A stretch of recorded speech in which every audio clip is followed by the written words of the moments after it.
réunion du soir dit préparation du repas en avance. Est-ce que toi aussi tu fais comme ça? Parce que clairement, quand tu sais pas quelle heure tu vas rentrer, bah c'est ou tu manges un truc à l'arrache quand tu rentres, ou t'as préparé à l'avance et t'es peinard.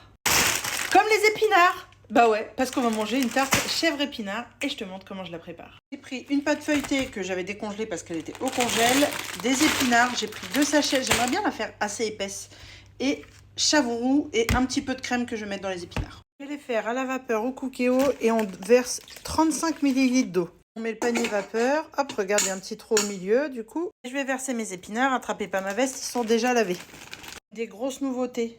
Regarde, c'est que tu peux revenir voir tes ingrédients. Alors là, c'est pas très utile, on se l'accorde, mais c'est que tu peux revoir tes ingrédients même en cours de la recette. Ça, moi, je trouve que c'est pépite. Pendant ce temps-là, je m'occupe de ma pâte et je viens la piquer. D'habitude, je fais pas ça, mais là, j'ai trop envie de venir mettre un petit peu de moutarde à l'ancienne, là, pour relever un peu le goût. T'en penses quoi? Voilà. J'ai testé la différence. Voilà, au cookéo en 12 minutes. Peut-être j'aurais pu mettre même moins. Et là, tu vois, je les ai mis après et ça finit seulement de se cuire. Je vous le comparer pour voir parce que je l'avais jamais essayé les épinards vapeur. J'égoutte, mais concrètement, ceux du cookéo, ils n'avaient pas besoin. Je remets à feu doux, je vais mettre un peu de crème. On pense à saler, poivrer.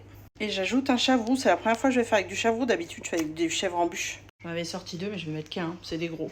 Franchement, j'ai mis la crème parce que d'habitude, je mets en bûche, mais j'aurais pu ne pas la mettre vu le chèvre là. Une fois que le fromage est bien incorporé, on répartit bien le tout et on enfourne à 180 degrés pendant une trentaine de minutes, je pense. Et voilà le résultat. Bon, elle vient de dégonfler, elle avait bien monté. Franchement, elle est plutôt pas mal. J'aurais peut-être pu mettre, j'hésitais, lardon, saumon ou autre dedans. Tu sais, un petit peu, ça aurait pu être sympa aussi. Qu'est-ce que t'en penses? Archi simple, mais je pense qu'on va se régaler. Allez, j'espère que ça t'a plu. Si c'est le cas, n'hésite pas à t'abonner, à liker, à commenter et à partager. Ça fait plaisir, je te remercie. Bisous!